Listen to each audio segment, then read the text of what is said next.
তোর ভাই মারা যাওয়ার পর থেকে সবকিছু উলটপালট হয়ে গেছে। আমি বললাম বাস্তবতা কি জিনিস এখন বুঝতেছি।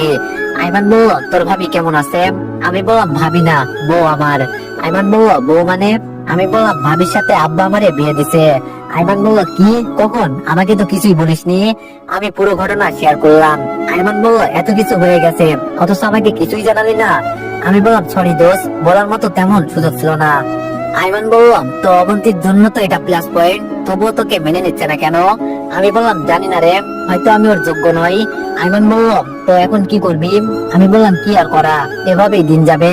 আইমান বলল শোন তামিম, এটা কোনো জীবন নয়, তোরও একটা ভবিষ্যৎ আছে, এভাবে তো তোর কিছুই হবে না।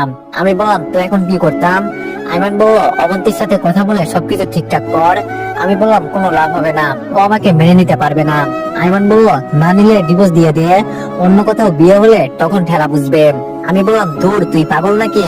ওরে রাখার জন্যই আব্বু আমার সাথে বিয়ে দিছে, আর তুই বলছিস ডিভোর্স?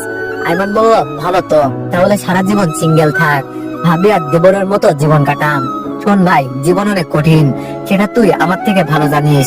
আমি বললাম সেটা ঠিক, বাট অবন্তীকে ডিভোর্স দেওয়া তো দূরের কথা, ডিভোর্সের নাম মুখেও আনা যাবে না।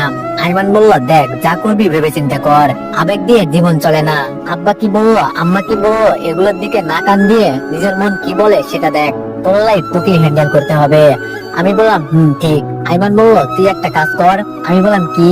আইমান বলল তুই অবন্তীর সাথে সরাসরি এই ব্যাপারে কথা বল। আমি বললাম কোন ব্যাপার?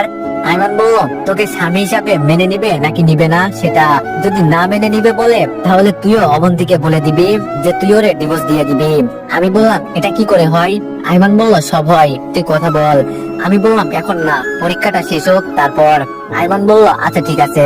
তারপর আরো কিছুক্ষণ আড্ডা দিয়ে বাসায় চলে আসলাম। এভাবে দিন যাচ্ছে, অবন্তীর সাথে দরকার ছাড়া কথা বলি না।